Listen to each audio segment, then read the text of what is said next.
Thank you for joining us tonight. This is a meeting of Frome Town Council's Community and Place Committee. I'm Peter Wheelhouse, Town Clerk, and I will introduce the meeting. Just to remind everyone, we've got people online and here in the room. For those in the room, a little housekeeping. The emergency exit is in the rear corner of the council chamber, and the assembly point is at the far side of the car park behind the town hall. Toilets are at the end of the corridor on the right, and there is an accessible toilet to the right of the lift. And help yourselves to a cup of tea if you haven't already. Tonight I will clerk, Laura and Becca will manage the minutes, questions board, participant settings and the IT generally. The meeting will be recorded and posted on our YouTube channel as normal. For those councillors attending via Zoom, please use the yellow hand, and for everyone else, ask questions through the Q&A board.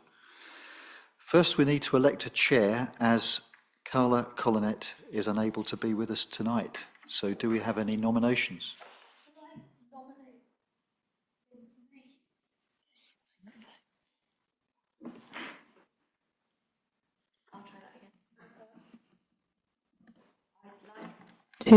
I'd like to nominate Lindsay Mayhew. Thank you. Seconded by Anita. And just check the votes. 1, 2, 3, 4, 5. That's a majority. Thank you. Lindsay, would you like to take the chair, please? That's a great one. Thank you. Okay, thank you, everyone. Okay, so the first point on the agenda is the apologies for absence. And do we have any of those? We have apologies from Fiona Barrows, Steve Tanner, Carla Collinet and Nick Dove. Okay, thank you. Any declarations of councillors in? Oh, I'm sorry. So, can we vote to accept those? Propose Sarah, seconded Anita. That's unanimous. That's unanimous. And next, going to declarations of councillors' interests. Yes, Anita?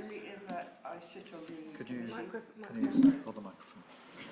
Thank you. Sorry, only that I sit on the committee for both the grants and the Welcome Hub. Thank you. And the minutes of the last meeting on the 22nd of January 2026. Does anyone have any comments? Okay.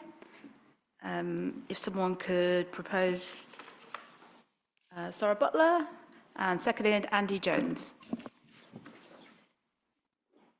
That's unanimous.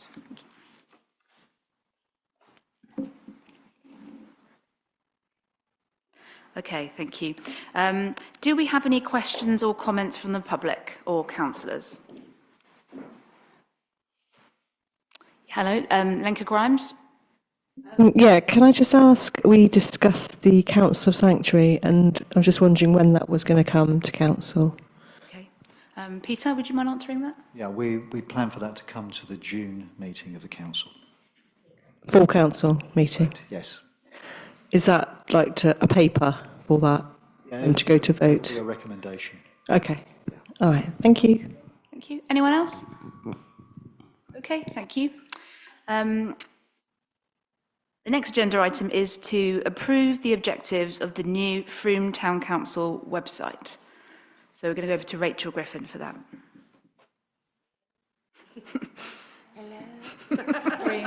Hello. There we go. That's good. Okay.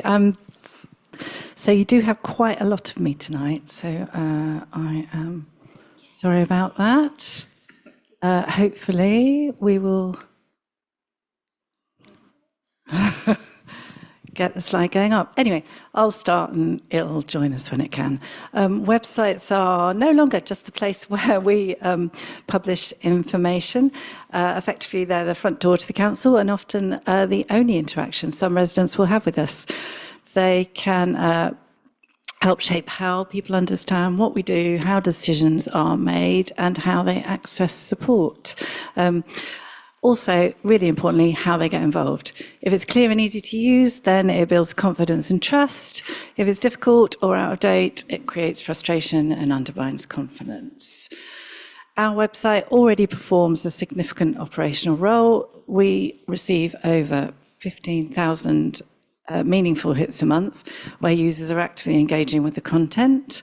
Good signposting is great because it reduces routine inquiries and ultimately saves Tracy and Sean time. However, our content can sometimes be difficult to navigate. The information can be fragmented, and systems like Find are not currently structured in a way that makes them fully searchable, maintainable, or exportable. So, one of the key ambitions and therefore one of the key objectives for the news website is to transform Find into something much more powerful. We want a CRM-backed system with searchable listings, exportable data sets, better characterization and filtering, and the ability for community organizations to manage and update their own information should they feel able to do so.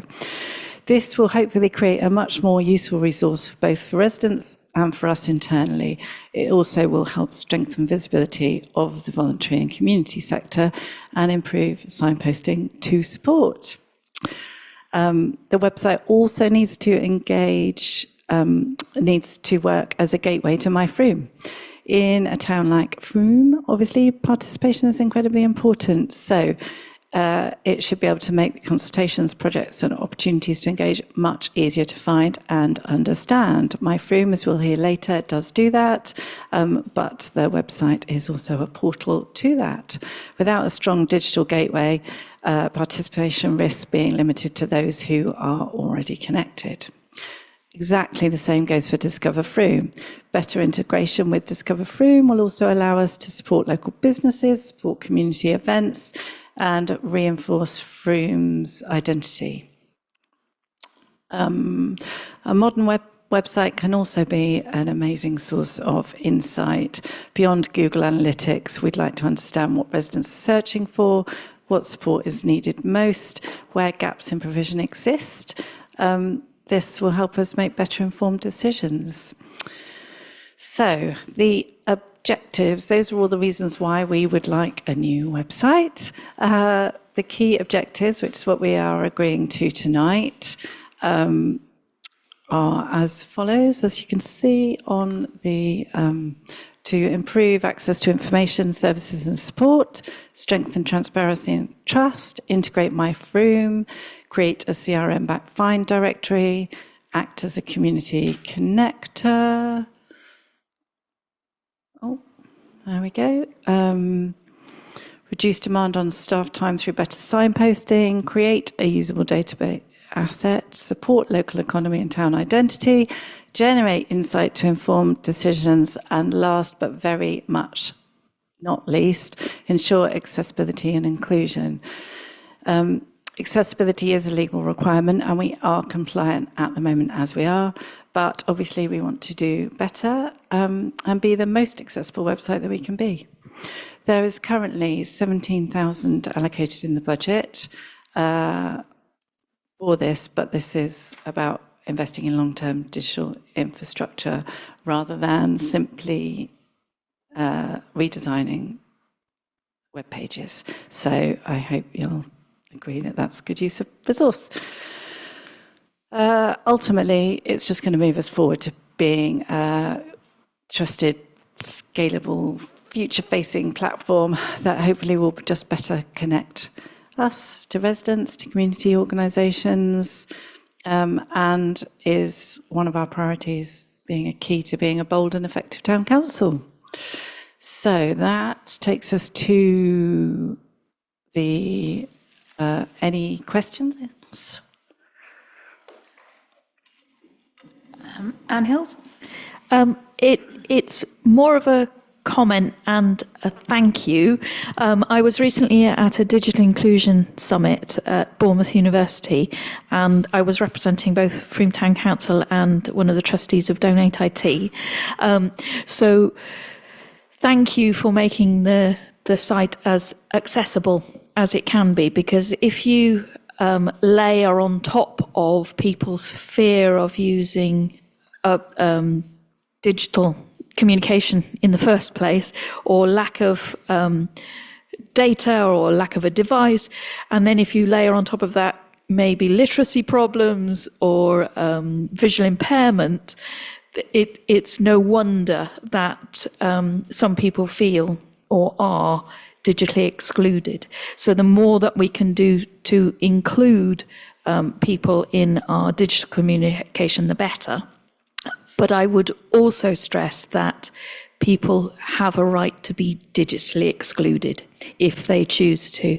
So I would urge us to always maintain our other ways of communicating what we're doing to people. I know we do, but urge us to always remember that we can't just have a great website. We have to have posters, we have to allow people to phone us up, we have to allow people to pop into the town hall, we have to be in the town centre on a Saturday once a month, and we have to maintain the old ways of communicating, even writing us a letter if they choose to. But it's a thank you for making the website as accessible as possible. Thank you, Rachel. I know this is going to be wonderful, so I'm really looking forward to, using it and looking at it and what have you. Just one question, really. I'm interested to know what level of monitoring there will be, because as I understand it, organisations can load their own events, etc., or people can, because I'm just wondering if somebody wanted to, for instance, promote a rave, how would we monitor that? So all of our events, they will still stay over on Discover Frome, because that's a marvellous mechanism for that. So they will all stay over there, and we have basically people can upload their events, but we just admin it. So anybody can put an event on there. We always go in to check that it's, a legitimate event. Doesn't, it's not something that's entirely outside our strategic objectives, and we wouldn't want to promote anything, too far away, or there's a whole ream of reasons why we might not agree to putting an event live. When I was talking about people adding their own things on there, fundamentally I'm talking about Find. So it's not so much about events, it's about those groups and the community organisations and when they meet and when they're open. And so that will be the... I'm really not sure how it's going to work yet, but most CRMs have a portal where you just log in and you'll have a named person who is the named holder of that particular record, along with us, and we will admin everything. But the key to it is not so much that bit, really, because that's the holy grail. If we can get that bit, that would be amazing, and that's like reaching for the stars. The real key to it is making it searchable and exportable, so that you can go on and look for children's charities in the town, search it, and it will spit you out a list. That is an ambition of the communities team of Find, and hopefully when we are, when we're briefing for this website, that is going to be key to that. We are agreeing to the objectives tonight, and obviously then we will take those objectives and move the brief forward, which will be the next step. Andy Jones? Thanks. The aims seem fine to me. What I haven't seen mention of yet is a target date to complete, which I think would be key to give ourselves something to work towards, so that we know. The other piece I was just going to mention is that it feels like this should also be an opportunity for us to link over to our friends at Somerset.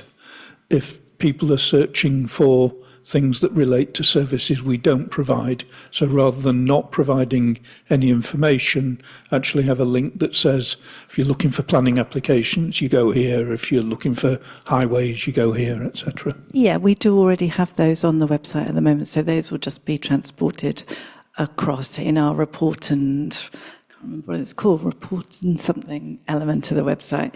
Those are already there. In terms of the end date, it's part of the work programme, and so due to happen and finish in this financial year. As you will maybe or maybe not know, we have something like 15,000 pages to trawl through, to archive and to get through. So it is a big piece of work, and depending on decisions later on today, it will depend when it's delivered, but the ambition is to deliver it within this work programme. A question from me, sorry if I missed this. Is it built in-house or with an external agency? Oh, certainly with an external agency, most definitely, with the sort of expertise that we would need. It's a bit more of a job than whacking up a full, Squarespace website. So. Okay. Lincoln Grimes? Yeah, I was just going to say that this sounds really good, and it's actually something the Twinning Association, Anita, do you remember? We had a conversation about this, didn't we? And Peter was there as well. We were talking about, so linking up with our twin towns and how valuable that would be going forwards with the model changing, and so that the other countries could look at and link into what we're doing, and then they could be invited to events, in their country. So they could say they were having a music event, they could just go on our website. So it could actually link in, internationally if we had a proper sort of website, I'm not sure I quite understand what you... So it was, so... To have the language change. Yeah, language change, but also, language changes. Yeah. But also they could see and they could potentially put their events on from our twin towns. Could say. I mean, that sounds very complicated, but we did discuss this, didn't we, Peter? I'm not going. Have you got something to add? I do remember the conversation, because I know at one stage Merhart were saying there was a possibility they might be able to provide the platform for it. But if this is something that we could offer through the new website, i.e., and it really is about sharing what's going on in the town that might or might not be of interest to the other twin towns. And if so for instance, if there was a remembrance parade or something that they might want to come to, it would all be there for them to acknowledge. But we would also love it if there could be some sort of alternate arrangement for them so that they could post on our website anything that's happening in the twin towns that not only the council might want to pick up on, but townspeople. For instance, if there's a music week going on in Château-Gontier, I know some Frome people love to go over for things like that. So it's just an opportunity to spread the word about what's happening in the twin towns. I don't know whether this would be a suitable platform for it. The only slight issue, and we'd obviously have to look at that, and I'm looking at Peter, but at the moment we always we promote things that are within the parish or within Frome. We do go out to the villages out surrounding, and in the case of signposting, obviously we will signpost to the nearest age concern if there's not an age concern in Frome, or I would say broadly it's probably a yes, but I can't imagine how that would be, other than possibly we'd have pages that were specific to the twinning. It could be a page, couldn't it? Exactly. Yeah. Peter, have you got something to add? Well, I just wanted to pick up on the point that you made, Anita, which was reflective of what was discussed at the meeting we had with the Twinning Association, which was that our understanding is that Merhart are looking at establishing a platform and doing a lot of the hard work in terms of bringing together information on the various towns across Europe.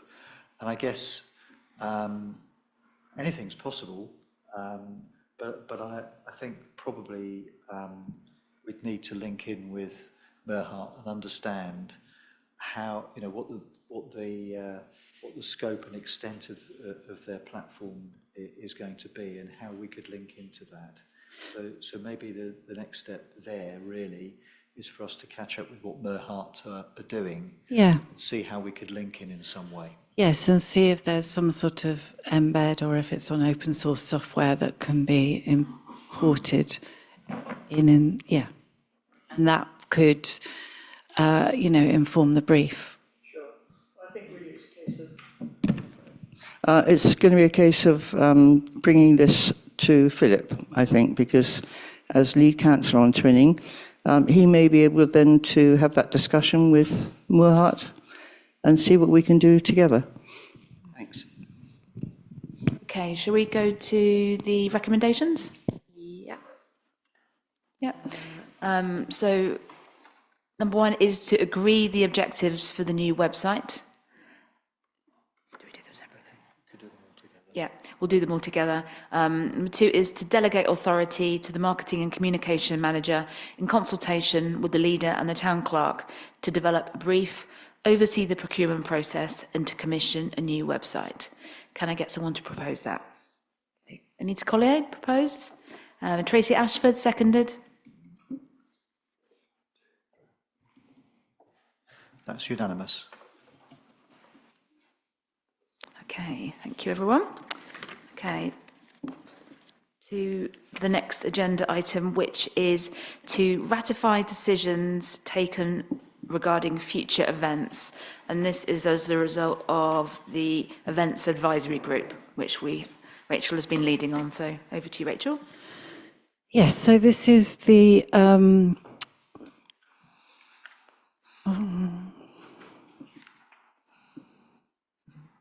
there we go, just have the smiley faces. This is the first ratification paper to come through following the introduction of the new Events Advisory Group and associated events sign-off process. The intention behind the process is to ensure that events are assessed consistently against strategic fit, outcomes, capacity, budget, and overall value to the town before they're progressed. The paper sets out the next tranche of events across the year, alongside indicative budgets and staffing implications. So the programme reflects a balance across the work programmes, all closely aligned with our council plan priorities. There are a few notable additions and developments this year, including progression of the expansion of the Pride Parade and activity, the potential Halloween drone show opportunity, and the increased partnership-led working around events such as the Wildlife Parade and Skate Park fundraising programme. We have also, amongst other things, strengthened volunteer support, particularly looking at the events which are continuous rolling events around supporting Let's Talk, Wild Bunch and Walking Festival activities. I'm delighted to report that we've got 2 really good volunteers who are going to help support us. You'll note to that, however, that we did have a significant surplus last year in our events budget. So, which happened because we managed to raise the money for the Junior Park Run, and the Pancake Race was sponsored. So Sarah has reserved council, she's reserved 4 council ratifications, so that's not for this this time, a new EMR for the drone show. But tonight, as we stand here, we have spent all of the year's budget, bar £400. So that's the decision that we're making tonight. It will be a different decision that you make around the EMRs at May's meeting. So tonight we are asking the committee to note the changes, ratify the proposed programme and associated budget allocations for the coming year. Any questions? Andy Jones? Hi. I recall previous discussion of the drone show when the service providers were looking towards more of a ticketed experience which we felt was going to be a bit exclusive. Are we looking at a more inclusive model for Halloween? Yes, we certainly are. So the model for the so Celestial have come to us and they've said that they've got this off the peg show, and that they'd really like to show in the town. So it's a very reduced cost that will go to them, and mostly that will go to their sound engineers, which is a support service that they run in parallel as an additional cost. So mostly it will be given to us for not very much money. Most of the costs sit with the production, so the things like closing the roads. In terms of ticketing, we will have to do some ticketing. It is expected. Obviously, I'm a long way off talking to the police, but they did ask for that last time.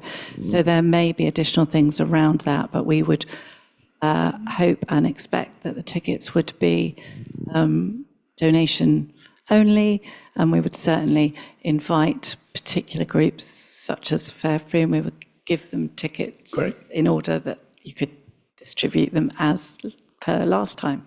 Yeah. That would be the expectation. That's good. I shall look forward to it. Anything else? Okay, should we move forward to the recommendations? Yeah. Okay, great. Happy if we do them all as one? It's the view of the committee. Are we happy if we look at all of the both recommendations as one? Yeah. Okay, so number one is note the changes to the upcoming events in the table.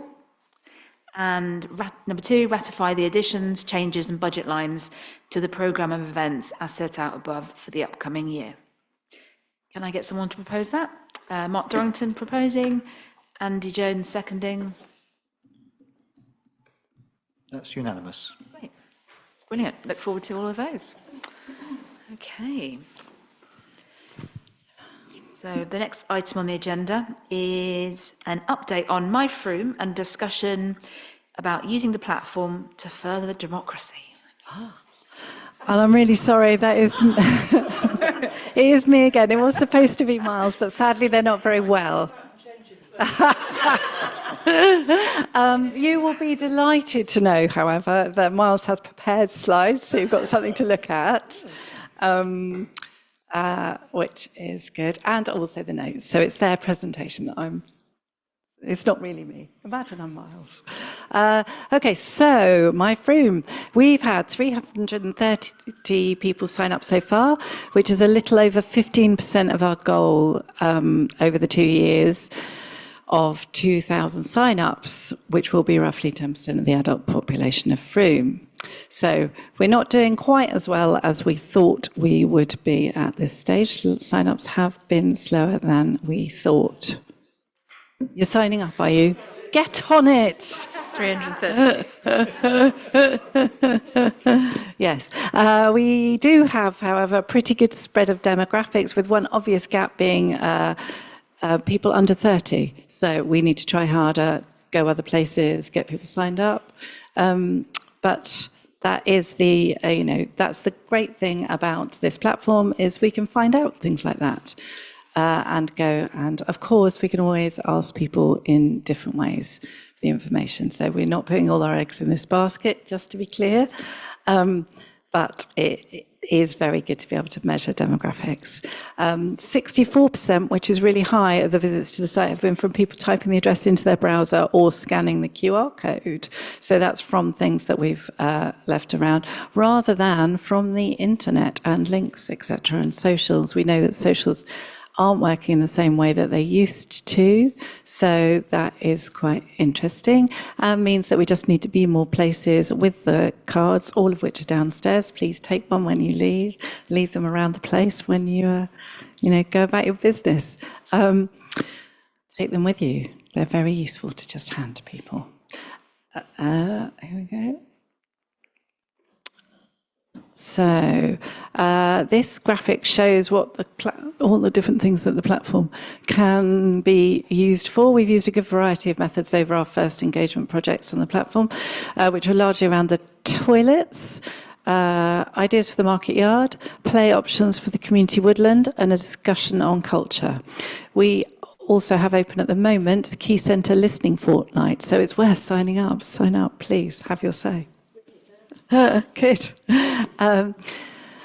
We have encountered some issues with the platform not working quite how we'd hoped. The biggest one is that the mapping feature isn't as flexible as we would like. I think broadly for big organisations, it works with other mapping software that those big organisations need to have and we don't have.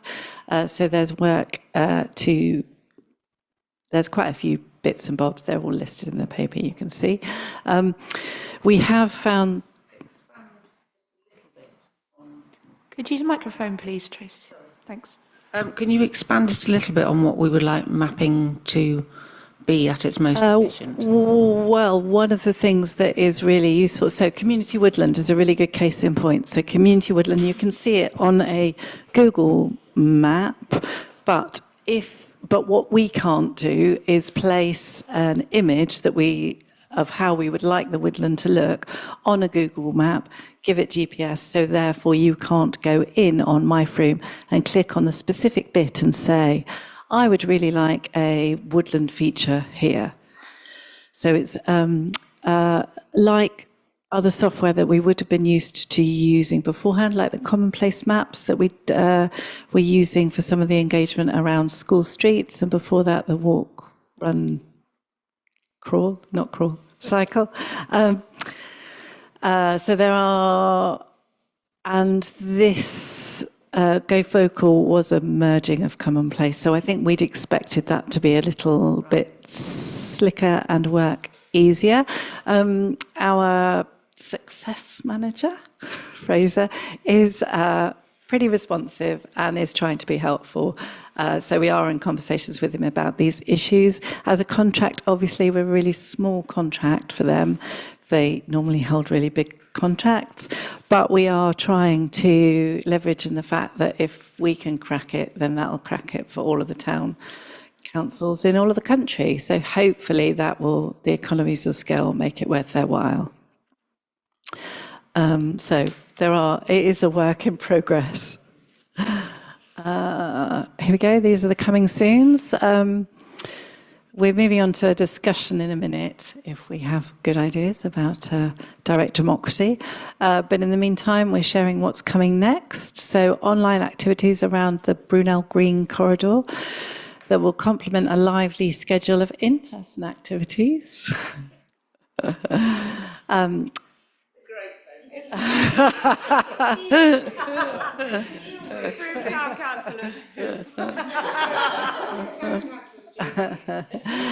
Matt will be launching his climate survey to collect information that will feed into some of the climate data dashboards. That is a work in progress at the moment. Owen is going to be using the platform when he gets that far to understand how people travel around and what changes they'd like to see for the Frome movement and place plan. And we are working on the space for community groups to access resources, share information, and perhaps eventually do some participatory budgeting around the community organisation support budget. Caroline has also been asked to trial a discussion group around home energy to help us explore how we might move away from WhatsApp in terms of discussions. Laura and Sean are also looking at a similar use internally to support staff by sharing wellbeing resources. And one of the most important features of the platform is the ability to provide continued updates, keep people in the loop about what happens after the engagement activity closes. That's been quite popular around the loos. People have welcomed our feedback, so that is good.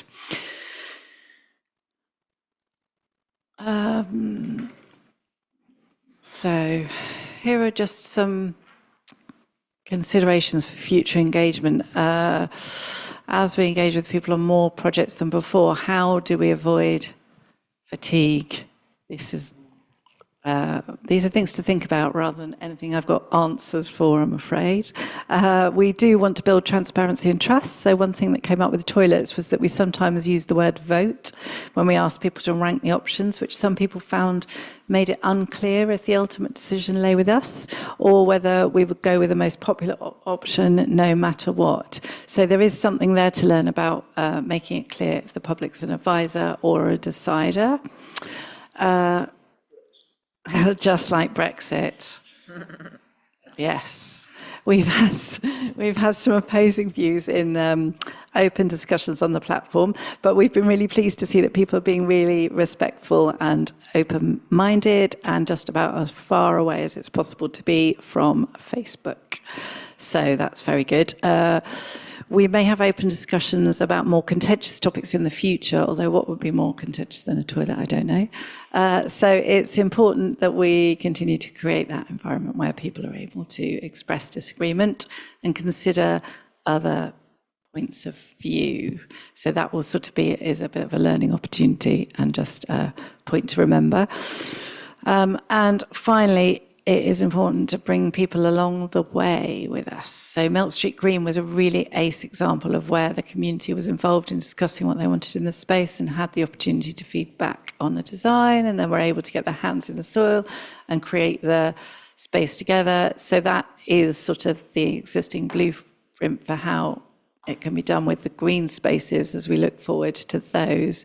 But how do we really make sure the public are along for the whole process and create a sense of ownership and stewardship with projects like Riverside Vision? Again, that is a question that I'm posing rather than something that I have any answers to. So that is where we are. Now the question is then, how can we use my Frome platform to further increase direct democracy in Frome? Participation is another word for direct democracy, really. But also it does speak to that question of around, are we a decider or a... Does anyone have any questions? Yeah, any Yes, questions? Anne Hills? Or I suppose my question is, how does this relate to our website? And how does it relate to Facebook? If there was a discussion going on my Frome, how could we encourage people from Facebook to come to my Frome?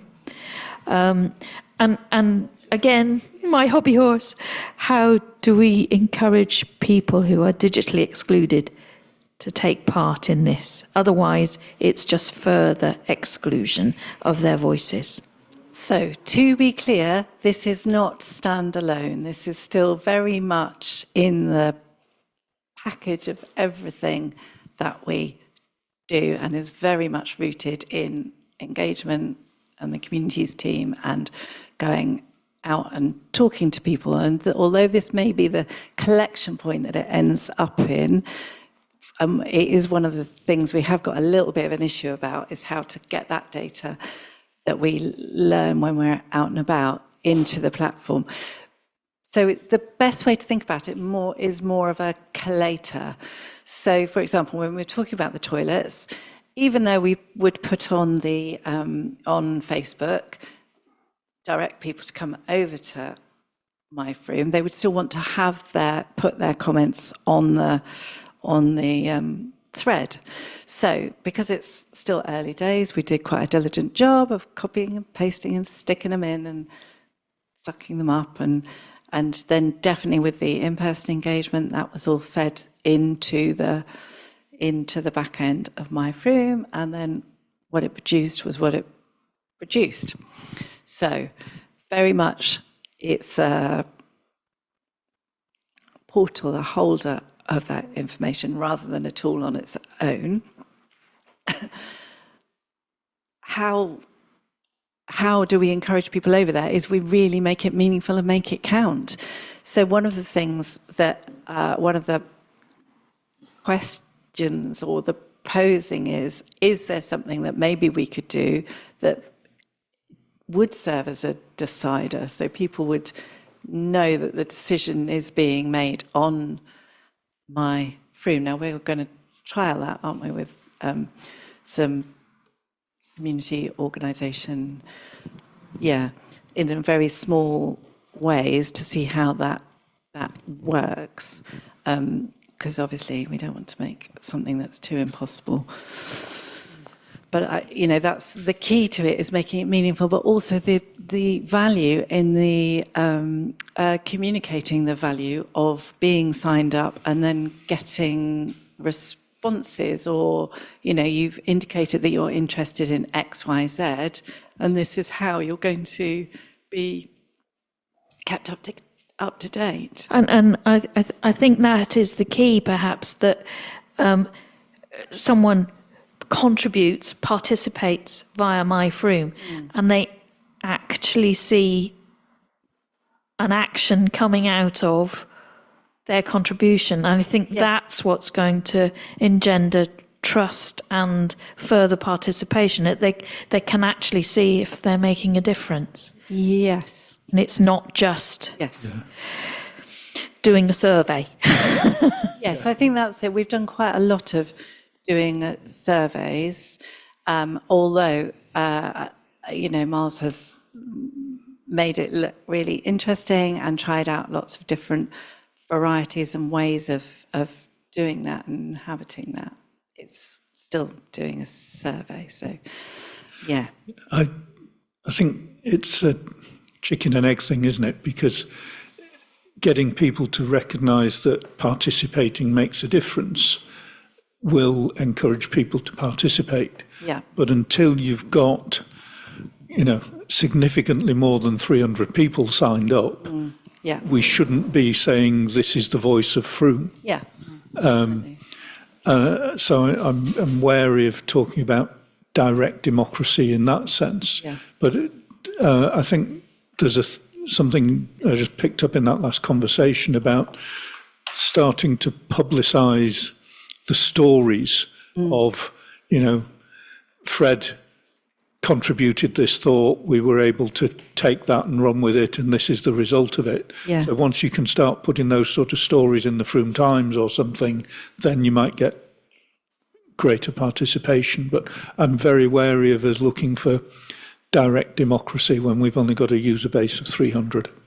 Yeah, I'd agree with that. That the trouble is we can't make meaningful decisions for the whole town if only a very small subset of digitally engaged people are contributing, and that's the problem, I think. Yeah, I would say we had significantly more people actively engaged. You don't have to sign up in order to actively engage. We didn't want that to be a barrier too, because some people are very worried about their data and what's happening to it and where it is. So that was quite important to us as well. We have had nearly double engaged, but in terms of people we can then communicate the actions to. That's where we are at the moment. And yeah, so it's 15%. I've just done it on here, and to comment, I had to log in and give my data, and it asked about preferences, and the language is quite difficult, I think. Some of the language, people wouldn't understand it. We can definitely. Those preferences, the words that are used, sort of biodiversity, and so, some of that language is not. I was just wondering, when you do the market stall, do you have like iPads? Could you do it with people, talk people through? So if ever we are taking out something, so for example, the loos, we just did the feedback in a different way. We wouldn't necessarily encourage people to sign up to My Froome at that point.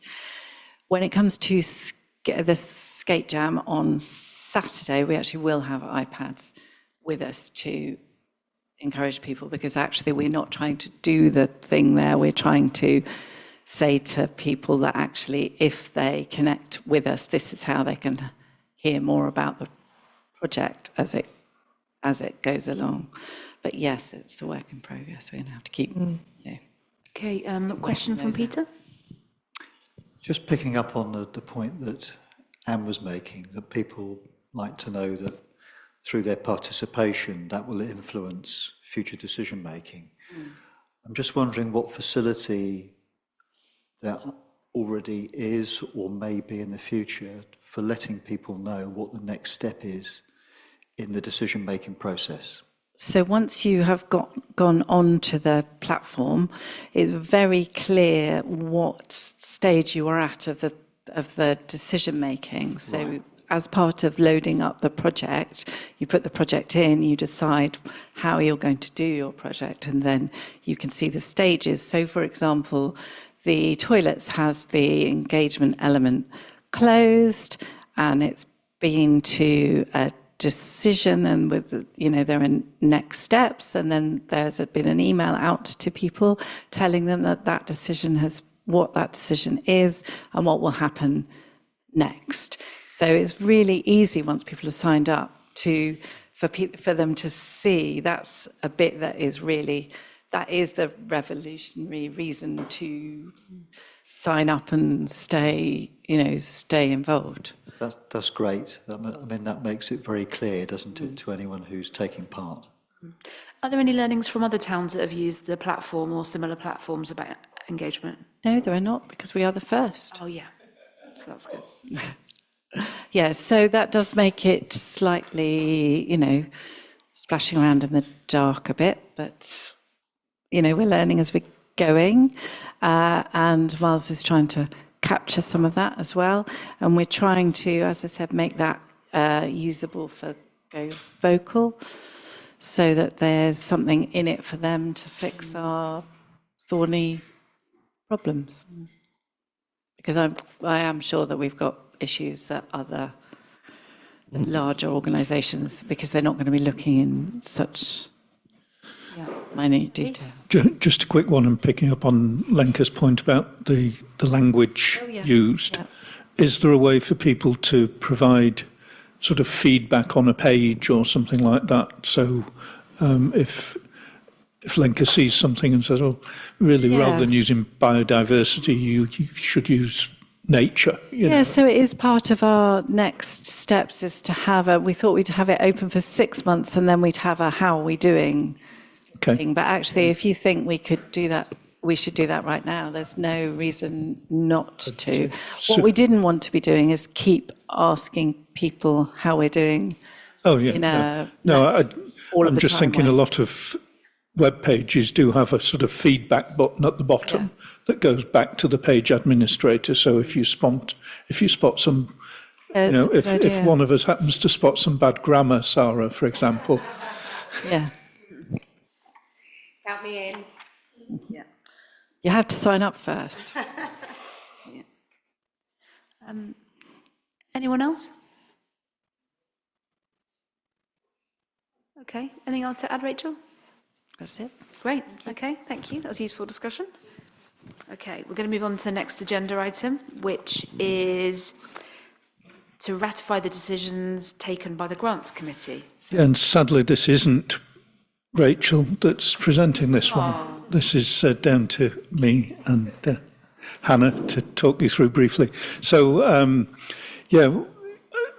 those of you who were involved in the recent round of the community grants panel will be aware that we've faced various challenges with that whole process, and we've had some valuable feedback from the participants. So we had a really good wash-up meeting of the grants panel, grants committee, and came up with some recommendations to sort of streamline the process and make it a bit easier for the applicants as well. So I'll just hand over to Hannah to talk you through the key bullets of that, assuming, of course, that you've all read the paper already. Thanks, Andy. And I guess just to say as well that we had some feedback as well from the advisory grants panel and from applicants to feed into the changes. So the report outlines the various challenges, and then the key changes are suggested to be that we are really specific about priorities for future grants that link in with, so themes that we're interested in that link in with the council plan.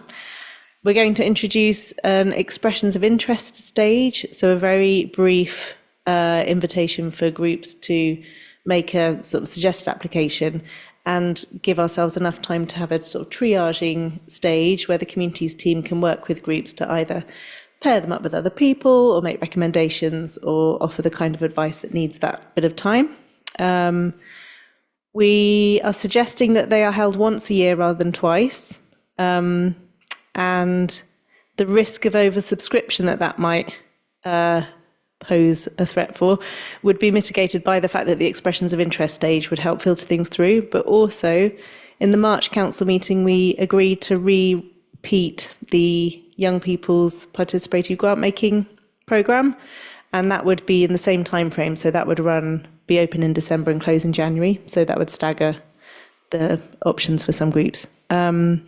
There's a couple of other suggestions that over the years, as the grants process has been refined, the terms and conditions and the application forms have sort of come out of alignment a little bit. So just to spend some time making sure those are all up to scratch. And we'd work with the advisory panel that was recruited for the last round. They would work with us to help shape that as well. And to continue to hold the committee meetings in public, but rather than have an opportunity for applicants to answer questions, it would just be a conversation and a vote on the night. So groups could attend, but they wouldn't be invited to speak in that public setting. Sorry, we were also talking about having a brief period during that public meeting when the committee would sort of retire for some private conversation if need be. And then the last recommendation would just be that we need to improve the monitoring tracking of the funded projects so that we can see the demographics and the reach of where the funding's going. I think that is it. No suggested changes here to the mayor's grants, that they would continue as they are currently. Okay. Anyone got anything, questions for Hannah or Andy? Something I've missed? Sorry, do you want to pick that up? Was that missed? Or I think we decided against Okay. that stage. So that was wrapped up into this. We were discussing the period between the receipt of the expressions of interest and moving to full application. And obviously at that stage, there will be conversations between the applicants and the communities team to clarify any questions and that sort of thing. Shall I outline the timeframe? Yes. So that there's a suggested timeframe that the expressions of interest stage would be open in July, so open in July and close at the end of the month. And then to have a period of about 6.5 weeks, which is quite long, but it also covers the summer holidays, which would be that concentrated time to triage and support and offer workshops and advice sessions. So the full application stage would close mid-September. And then there would be enough. What was really missing with the last stop was the time, especially for administration and for scoring and for the panel involvement. So then the committee meeting for decision making would be in early November. Okay, thank you. We've got some recommendations, and again, are you happy if we do both recommendations together? The first one is to ratify the proposed changes to the Community Grants Programme. And number 2 is delegate to Communities Team and Grants Committee to carry out changes and make decisions on detail. So propose.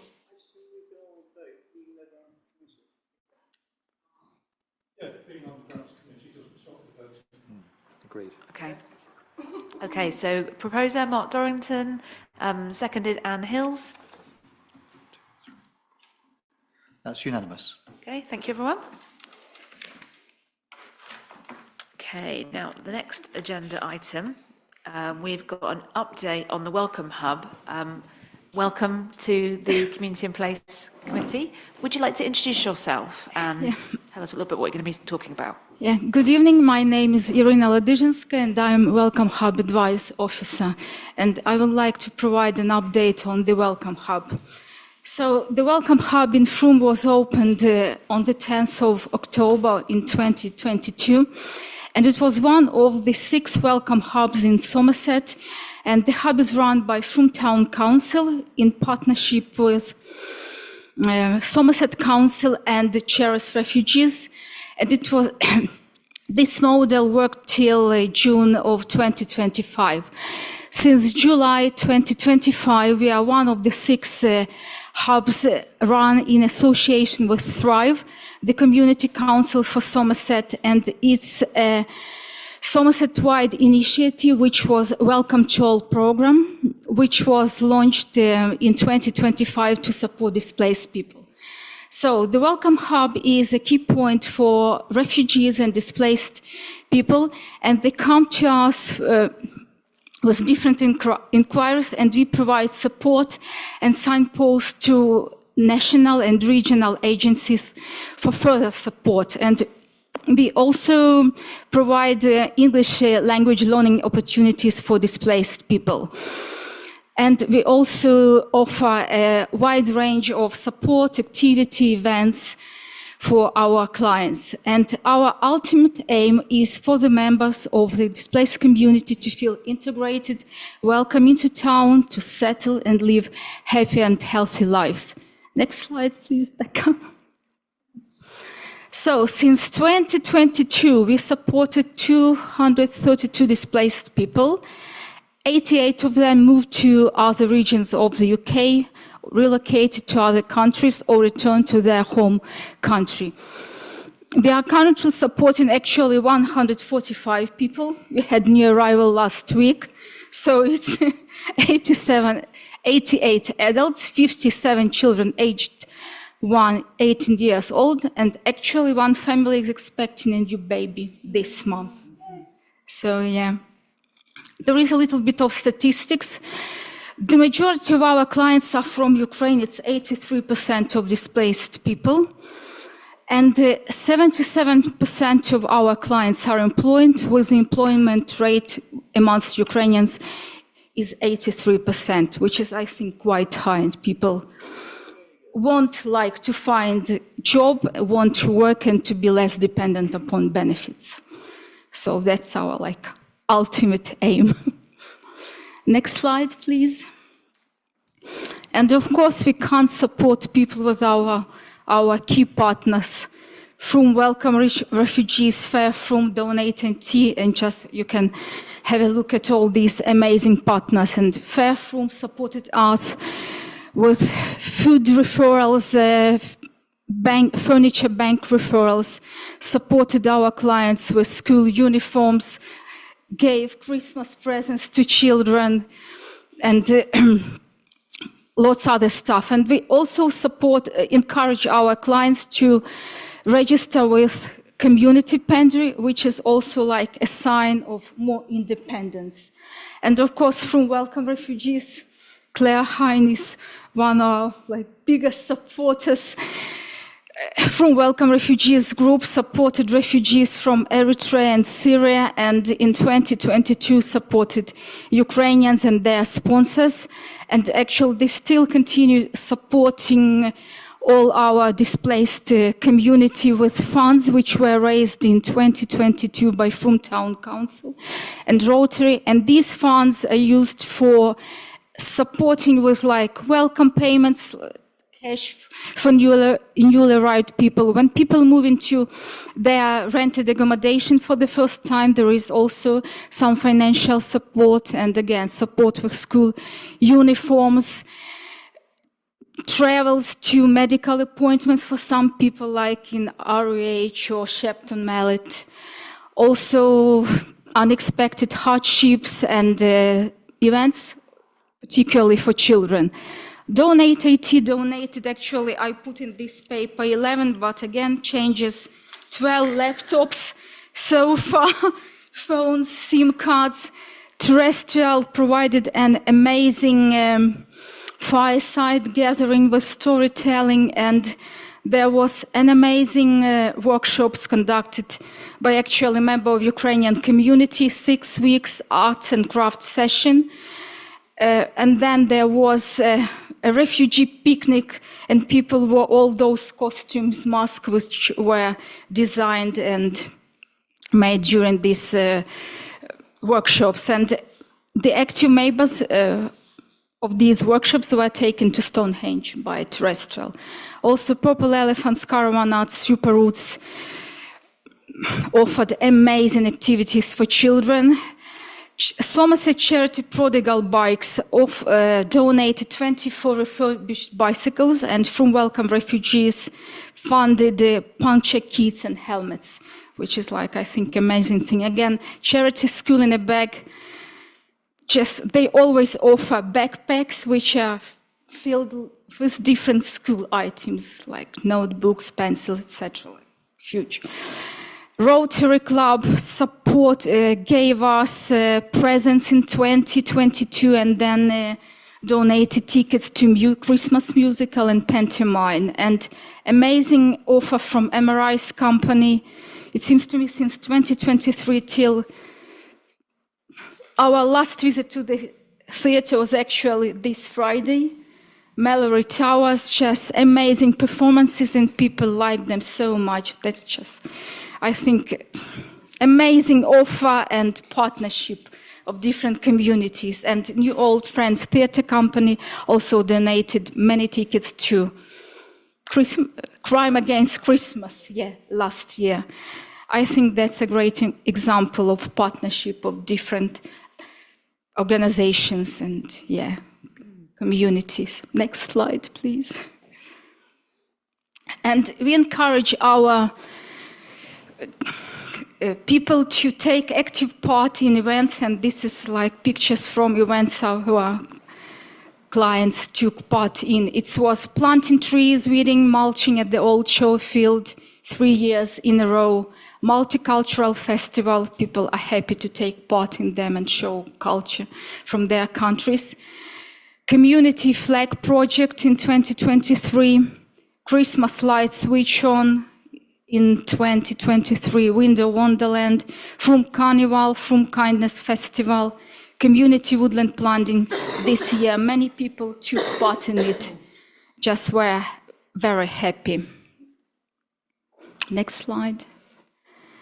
We also offer cultural and social opportunities, and this is the feedback, and I think this is like, I would like to emphasize this feedback. We treasure every moment, every chance to get to know the country that took us in, filling our lives with light, even through pain. So our clients are vulnerable people and they're very traumatized because immigration, in this case, it's a forced decision and it's not for fun. It's, very difficult experience. So many people still very traumatized, and we try to help them as much as we can. And actually these opportunities, when they go out somewhere, especially like in such a group, they provide a great opportunity to socialize and actually to distract, which is very important. Forget a little bit about like what's going on in their current countries, in their home countries, because you can never sort of like forget what's going on. Even if you are here, you still have someone in your country and you just do care. So people always provide like amazing feedback about trips. And again, it's not sort of like affordable for many people, even if you have a car, but to pay for all the tickets, it's quite expensive.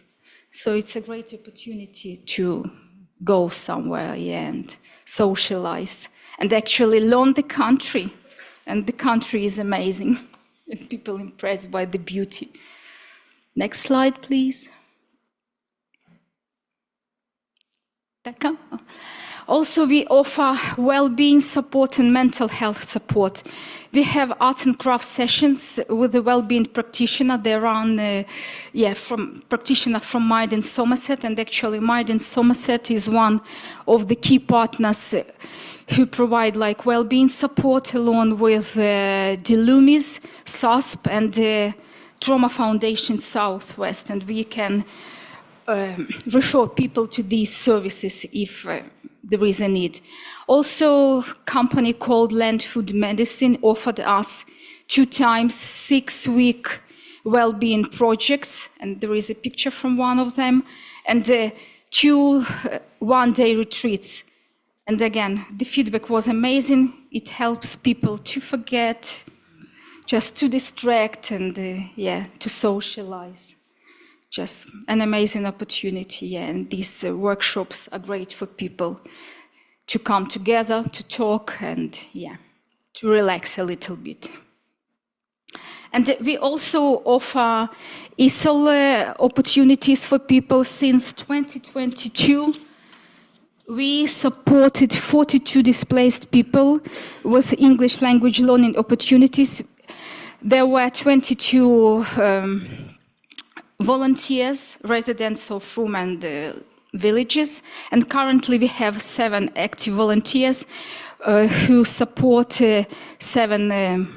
9 students.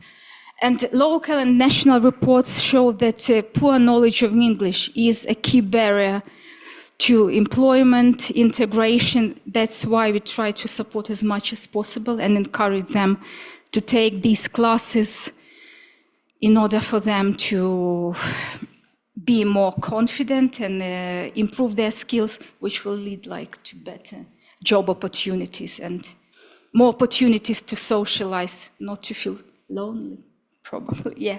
Also, we started lived experience advisory group meetings. It's monthly 1-hour meetings, which started in January of 2026, and the purpose of the meetings is to help shape better services and influence positive change in the community. And participants share their thoughts on what works well, gaps in services, and the challenges displaced people encounter. So we will continue our support for people to feel more integrated, feel more independent, and it's for us like learning journey, I would say, because sometimes they come with questions which we don't know answers for.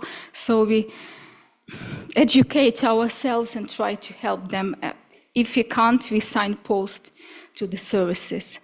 And in June, there will be a refugee week from the 15th till 21st of June. And we're already thinking of some events, and there will be film screening, and we are thinking hopefully of some pub quiz and probably some nice walk with a guide to Orchardly or to Mel's, and probably something else still in the process.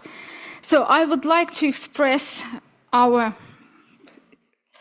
on behalf of the displaced people community, I would like to extend sincere gratitude to Frome Town Council for having this project, to all partner organizations, sponsors, hosts, residents for supporting us, refugees, asylum seekers, people on Ukrainian visas who have a unique status like temporary support, for making us feel welcome in Frome. We do feel it, and it's a great town. Thank you very much.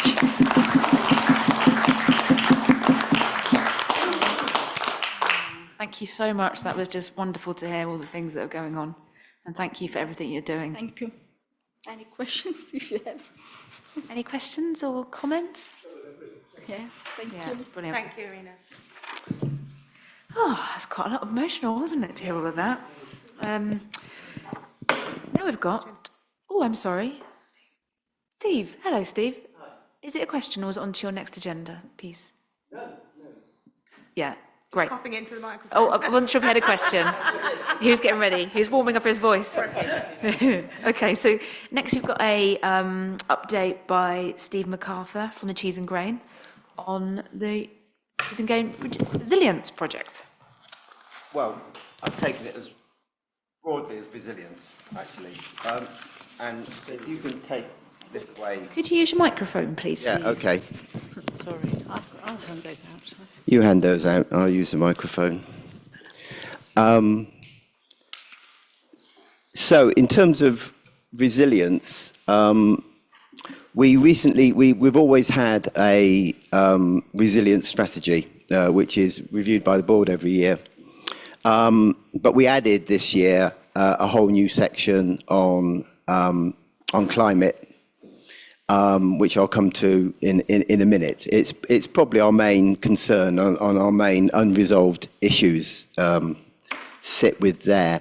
But very briefly, and I'll try and be brief as possible, the Music Venue Trust identified 3 things that are closing venues across the country. And you're talking 100 to 110, 120 venues a year. Noise complaints was one. I don't think I've had a noise complaint in 18 months, and that was staff throwing bottles into the recycling at 1 a.m. It's partly because we were there before a lot of the housing was there, which helps.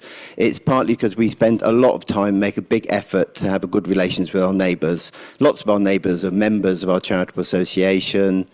Some of our neighbours are on the committee. Some of our neighbours work in the Cheese and Grain. And 3 or 4 times a year, we invite everybody within earshot of the Cheese and Grain for free drinks and food, and that seems to keep them happy. The landlords increasing rent or just chucking you out because they think they make more money turning you into housing. Hopefully that's not going to happen.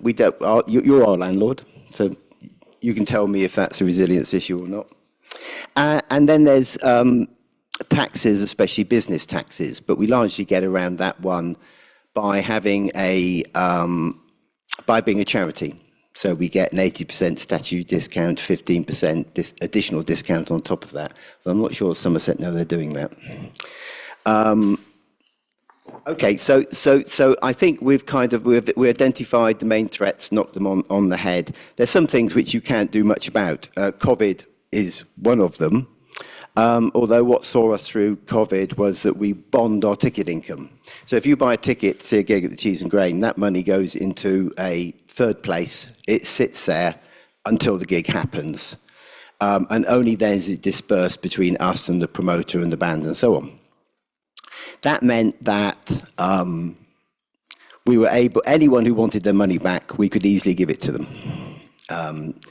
There were some venues that sort of spend as it comes in, and of course when they were hit with COVID closures, they hit a brick wall. That's another central part of our resilience in general, however, because we don't have to bond the ticket money. We could just treat it as traded income. So we have about £400,000 bonded at the moment. And if we really had to, we would say, right, okay, we're not bonding the money anymore. We'll charge VAT on our tickets. We'll pass that over to HMRC, and that £400,000 will be available for us to spend. It's very tempting, but we resist the temptation because it's very good to have it in your back pocket. One of the reasons why we don't do that, by the way, is that 27% of our customers actually come from Frome. They spend a lot of money at the Cheese and Grain and would pay a lot of VAT. It would take 130,000 pounds out of the local economy, which is money they'd otherwise spend in shops and, on their families and so on. And so we don't really want to do that. I'll come back to climate change in a minute. That's the next thing on the paper, but I'll end with that. In terms of the workforce, we now employ 64 people directly, and about another 20 people are self-employed. We pay them as much as we can. We have an open books policy, so they can make their own mind up about whether we're paying them as much as we can. They can see we have a very flat pay structure as well, so that helps with morale. And increasingly, we're doing our own training and progressing. So people come and they work in our cafe, they end up as sound engineers. And we're promoting that very hard at the moment. We're aware it's a discretionary spend. People don't have to come to the Cheese and Grain. We don't seem to have seen a particularly significant dip with all this concern about the cost of living, at least not yet. But obviously, the only thing we can do about that is put on good shows, provide a good service, be relevant, and keep our prices low. Another aspect of keeping the Cheese and Grain open and resilient is just compliance, because we have layer after layer after layer of rules, regulations, license conditions that we have to meet. But we're on, like most venues, that's really in front of us all the time. That's quite a major consideration. and I don't think that there's any particular problems there. We're a social enterprise, and that's where our money comes from. We don't get any revenue grants from anybody. We've had one-off revenue grants for projects from the Arts Council only on a single occasion, though I think about it. I've been briefed by the board to ensure that our traded income is sufficient to meet our costs. So grants are for investment, and that's a rule we largely stick to.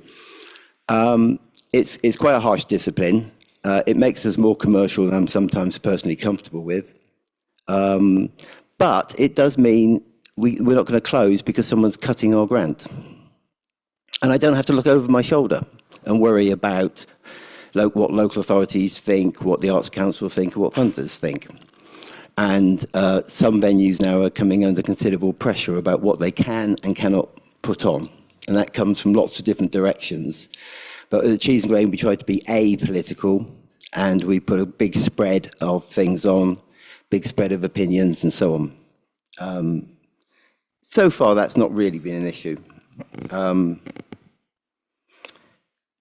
Okay, maintaining a strong board. We've got really lucky with our board members.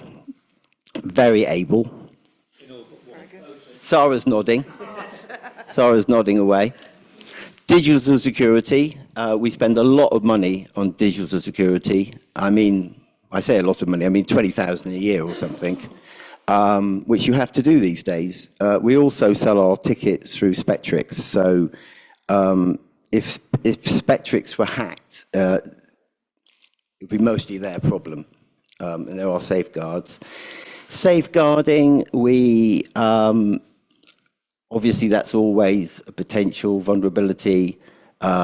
We've got a very strong array of rules in place. We get advice. When we do youth work, which we do, we always get another agency who know what they're doing to do that. Young Somerset, Young People Frome, Purple Elephant when it comes to our children's festival. And the sound financial governance. And I think I've just, and I think financially, not too bad. Not too bad. Still growing. I think the turnover is about 12 times larger than it was 10 years ago. So, you know, pretty good. Now, environment, because this is where there is an issue. So what we've done, we have got a policy and we're implementing it. We've enhanced the solar energy generation. We've put in batteries. We've put in, with all this with your help, by the way, the council gave us a bridging loan because the grants we got were in arrears. You know, we had to pay first. How they imagine, how funders imagine people can do that, I just don't know. But and we're trying to tighten up on our recycling, which is very challenging. We get through a lot of stuff. We've got a local procurement policy. We try to reduce food miles. We've helped campaign for better public transport. We're always pushing for more EV chargers in the car park.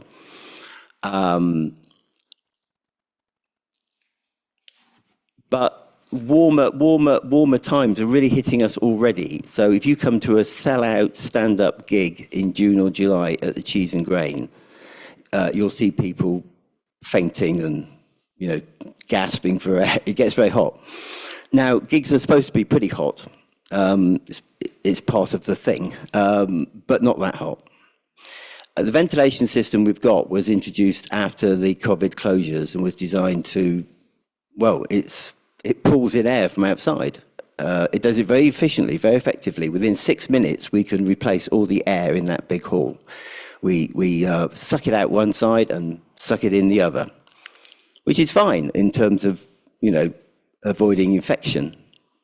But if it's very warm outside already, and it's hot and getting hotter inside, and this is now getting to such a state where it is actually a threat to the existence of the venue. Now, we're trying to find technical solutions. And that's surprisingly challenging. First, air conditioning is expensive. It itself contributes to global warming. It uses a lot of electricity. And it can be noisy and not terribly hygienic, depending on the system you use. I'm not so much worried about the cost, I'm worried about getting it right, getting the right technical solution, and we just haven't got that yet. One idea is that during intervals in the band, you have windows in the roof that open to let the hot air out. We've experimented with what we call chill zones, which are just areas of the hall where we have wheel-in air conditioning. So at least you can go to that corner and catch your breath and get a break. That doesn't work terribly well, but we're trying to do the right thing. And that's it, really. I don't really know how to solve that problem. So we're open to suggestions, ideas. Other venues have the same problem, by the way.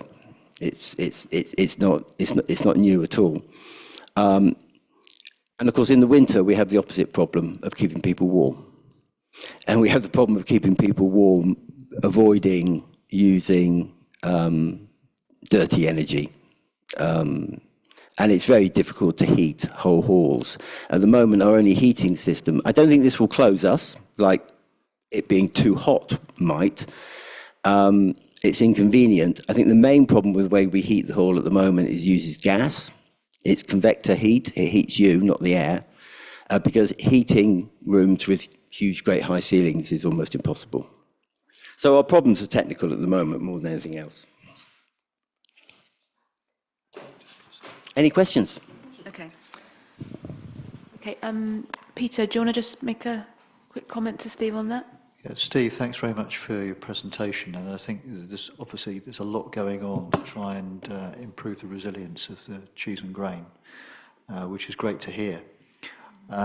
Just on the issue with the ventilation system, I'm very happy to discuss that with you in more detail, begin to explore, potential solutions. Obviously, it's of interest to us because we're the long leaseholder of the building. One question I have immediately really is whether the architect who was involved with the Eventec proposed extension has any ideas, whether you've spoken with the architect about possible solutions. Yes, we've spoken to them, and we are looking at a system whereby you have a body of cold water, the air passes through the existing ventilation system. And they had a look at that, scratched their heads, thought about it, went away, and came back and went, well, no, that's not going to work. Right. Okay. It's one of the difficulties is getting disinterested advice. There's normally someone out there who'll sell you something, Of course. You've got to make, it's probably going to be expensive. We have to get it right. But happy to pick that up with you outside of the committee, and obviously we'll keep councillors informed. Okay. Anne?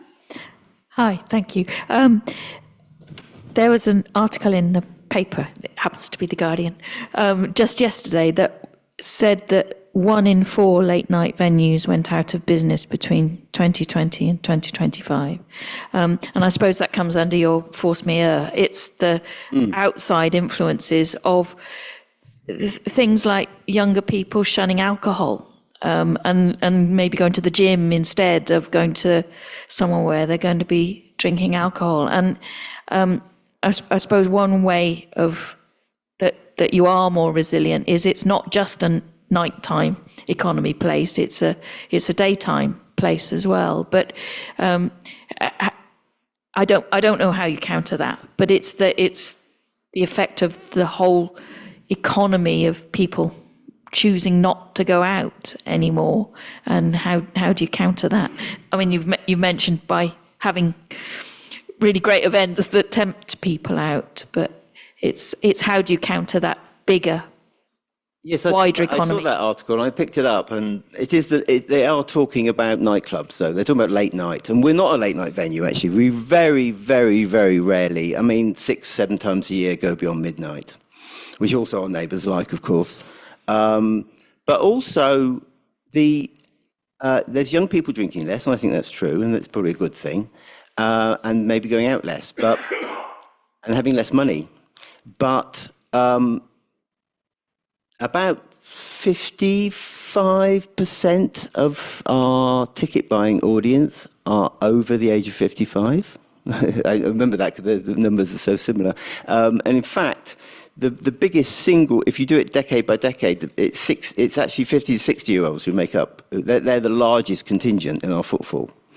And during the day, there's probably an even more, even footfall. You get a much younger audience at the pub that we have as an auxiliary venue, because we can put on.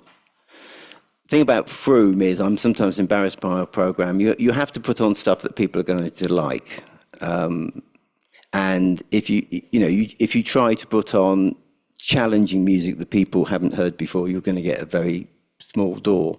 So that works up at the pub. 100 people, and it's a huge success. For the big venue, it's more like a family entertainment centre. The other thing is that, we're a 10+ venue as well, which is quite unusual. But as long as you're 10 or older, you're very welcome to most gigs. We about once or twice a month we have an 18+ gig, but it's mostly 10+.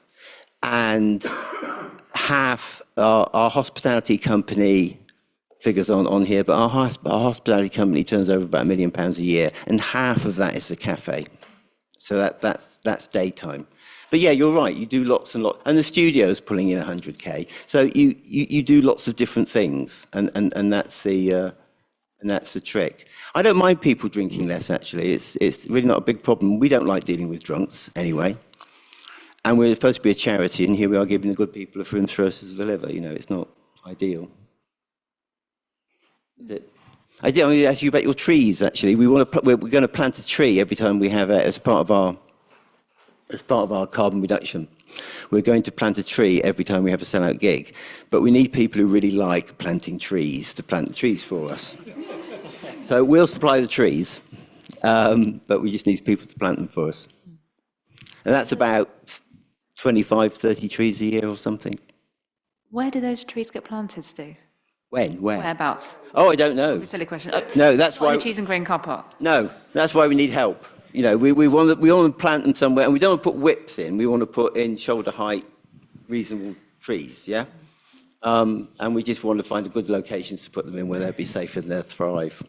We've obviously got a lot more in the way of open spaces now that we've taken on from Somerset Council, and I'm sure that some of those will take some of these new trees. So we'll pick this up with Rob Holden and his team just to see what ideas they have in terms of where the trees might go. Yeah. Anita? Yeah, thanks. Thank you, Steve.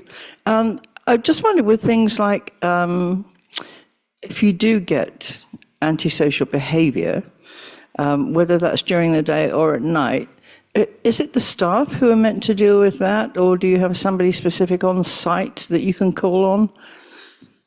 Well, we get next to nothing during the day, for a start off. Although you do get very eccentric people, because we're almost uniquely accessible building. There's lots of different ways into the building. You don't have to pass a reception or anything like that. There's lots of windows, there's outside seating. It's very clear that everyone's welcome. You can just walk in. That's not true if you go to, say, for example, look at all the venues in Bath. None of the venues in Bath are like that. The evenings, this is another strange thing. We've got used to it. I could moan, but I think when the Cheese and Grain first opened, there was a feeling, particularly at Mendip, that, oh no, this is going to be, potheads and anarchists and crazy people, wild music and drugs, and oh my God, So you just put them on the board. No, we put them on the board instead. So our license actually demands a very large contingent of qualified security staff at practically every gig, which is expensive, often not necessary. They don't require it of the Memorial or any other venues. And it's just this historical quirk. And I suppose we would have thought We don't like it very much, but they take the tickets at the door. They're all first aiders, you know. They do handle. Sometimes people do need a bit of fresh air, shall I say? And you know, so we would have some security, but probably not as many. You can have something like 12, 14 security staff down there on a sellout gig. It's a small army. It's daft, really. It's overkill, I think. Can I just add to that we have just recently set up a scrutiny committee to look at all of the issues around staffing, security, all of this kind of thing. And one of the things that we were looking at was the question of upscaling an issue. Are there clear delineations of who to talk to if something happens, particularly to any of the younger staff? I think we have a policy of having a minimum of 2 staff on at any time, don't we? Even if there's nothing going on, but to make sure that there are clear routes to, how to escalate. That's the word I was looking for. To escalate something if there is an issue. Yeah, that's partly safeguarding, but also protecting the property, the premises, the staff, and so on, and just best practice, really. Yeah. But it's kind of like, the thing about the cheese and grain, I've got to emphasise, it's managed by a very able board now, very able, really on top of it, know what they're doing. And there's a management team of 5 managers, and I'm just one of those managers, really, first amongst equals. And so what I'm trying to do is to build a really robust institution that can take shocks, and we've all invested a lot of time and effort in this project, so we want to keep it safe. Yeah. Great. Anne? One more. At Frome Town Council, we have the White Ribbon campaign that we're supporting at Frome Town Council, and part of that is making women and girls feel safe, particularly in the nighttime economy. And I think the Cheese and Grain has signed up to the Walk Safe app. Yes. Yeah. Yes, and the White Ribbon, and we have an Ask Angela scheme as well, and also we have got quite an extensive anti-spiking measures in place as well. Yeah, so just highlighting that's another way of if women and girls feel safe at all times of the day and night, if everybody feels safe at all times of the day and night, then that's going to encourage people to stay out, be out. I think the Cheese and Grain is very keen on that. We have a woman chair, woman treasurer, woman vice chair, woman secretary, woman head of access and safety. I think we're doing our best. It's not always easy. You've got 64 staff, half of them are part time. But like I say, that's part of our safeguarding. Yeah. As well, the industry hasn't got a great record at all. But I mean, we will take any measure that we practically can in that direction. So thank you. Yeah. Great. Thank you very much, Steve. Thank you. Brilliant. We come to the final agenda item, which is a review of the Community Engagement and Development, Marketing Communications and Town Centre work programmes, which sound like a very meaty agenda point. Hannah and Rachel, how would you like to touch on them? I'm happy to. Do you want to just put up these slides, which are the sticking points? Yeah. Should we go to, because that's really what you're interested in, right? Everybody's read everything else. Let's talk through the sticking points. And if they're in front of me, then I'll have to.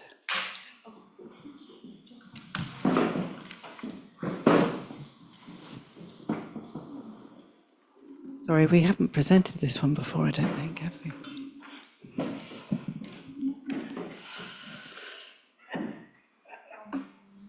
Oh, there we go. That's you first. Yeah. So actually, since writing this, there's been some unsticking of the. So we're hoping actually the tender for the Key Centre nursery is coming together and we're working with the Education Places at Somerset Council, And so that should be moving along. And then this isn't really something that we can do a lot about, but it's just worth noting that just with the children and young people's work and community support, there's just an awful lot of change and uncertainty in the education world, both with the consultation around the tier change, but also with a lot of changes to alternative provision and how that's structured. It shouldn't all be negative, but change is itself unsettling for families and for the people that work in those places. So we're just working hard to support them where we can and make sure that children and young people's voice is central to those conversations. Oh, we've skipped on. Hang on. There we go.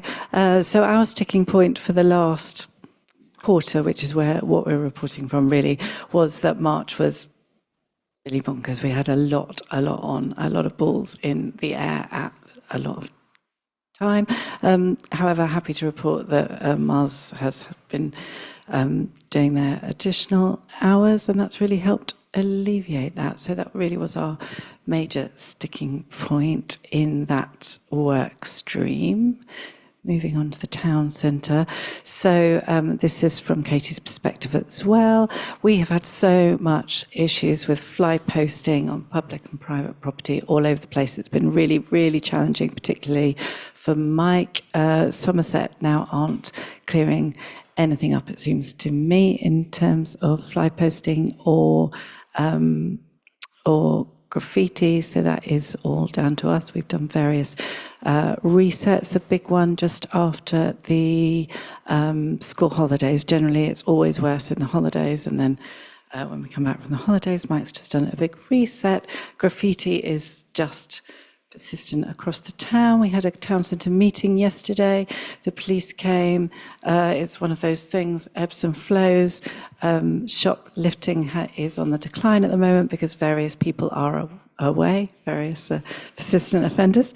But graffiti certainly is just as soon as it's done. Anyway, that's what the police say. Just report it, clean it up as soon as possible, make it not worth people's while, leave it there as infrequently as possible. So that's the message that we've been giving to the town centre, but it is a constant, and our town centre WhatsApp is terrible for difficult things. Do you want to? I was just going to say that we're continuing to explore ways in which we can address graffiti, and in fact, I'm talking with colleagues about that next week, just to see what further we can do. So it's very much on our agenda to try and address it, and obviously we'll keep everyone informed. Got some really good ideas though around the PCB boxes, which always seem to get there. So anyway, it's a work in progress. Parking on the Boyle Cross, this has been an absolute bugbear, and poor Katie has been down there, up, down, up, down. We are, I think, just getting some planters put on the Boyle Cross, small, strategic, and in places that are not going to hamper the independent. Everybody's been asked, basically, and we're going to try and get these planters in place. They will, some of them, 2 of them, will need a pavement licence, and we're still waiting for the pavement licence for the ones in Cheap Street, which we've been waiting for now for how long? Maybe 6 months. So it is a work in progress. We might just do those and ask for forgiveness later. Events plugin on Discover Freedom has not performed as expected. That's really, really disappointing. Amber's been working really hard with Sonky to resolve it, but it is still a work in progress. This is the bit of software that sucks in events. The one from the Cheese and Grain is working beautifully, so they now don't have to add on there. But for some reason, it doesn't work quite so well on the rest of websites in Broome, so that's a work in progress. Riverside Vision engagement was decided since reporting here to split the toilet engagement from the Riverside engagement because of work that we've been doing with the UE students. They've reported back now, and we're waiting to move into the next phase of engagement, but that's yet to be rescheduled. And the big one, shoulders sloping. the independent market gave in their notice, so the markets are back with us at the moment. It's not all stuck though, because we do have a good interim arrangement in place that seems to be working really well, and we have some things have moved on. So we've got a really good event booking system in place, which will cut out a lot of the ghastly admin. There is so much admin around markets, you can't imagine, but it is a sticking point. We'll be bringing a paper back to May with a solution. Sarah, do you have something to add? Have you finished? Yeah. Oh, yeah. So I just wanted to say a huge big up to Mike, the town centre ranger, because a lot of the things you've mentioned there are the stuff that him and his team are literally relentlessly and, you know, unforgivingly trying to sort out, like painting over the same bit of graffiti every day for weeks on end, painting the same bins every day for weeks. Sticking point doesn't really cut it, does it? Sticking point doesn't really cut it. So that big, huge thanks to him, and also to Rachel, who's currently running the weekly market. She's doing a great job. Understood that it's interim, but she is really good, and you know, it's good to know that it's in safe hands for now. Anyway. Really good, and looking forward to being able to move it forward and make improvements. So. Okay, thank you, Rachel. And then the last is the climate action, but Matt's not here this evening, so if anyone's got any questions about climate, or actually let's look at the sticking points. Do you want me to just Yeah, if you don't mind, that Rachel. Through, so there's still uncertainty around funding that will be available for community energy and home energy efficiency projects. Matt's working really hard to have oven-ready proposals in place to leap forward for funding opportunities as they become available. And the end of green and healthy Frome has been really complex, difficult to unpick, with lots of elements to pack down and round off. Team have worked very hard to get the final evaluation across the line while staying on top of the daily tasks. The big win that isn't here, because it's a sticking point, but I know that everybody's really delighted / relieved, is that the sums came to the right number at the end of the project. Phew-wee! So there was it was definitely very complicated accounting, and goodness only knows how Sarah and Hannah before her managed to keep that all in the straight and narrow. So there we go, finish on a high. Okay, thank you. Great, thank you. I think that's everything. The next meeting is at 7 p.m. on Wednesday, the 22nd of July, at Frome Town Hall, and of course on Zoom. Thank you everyone who attended this evening. Thank you. Thank you. Thanks.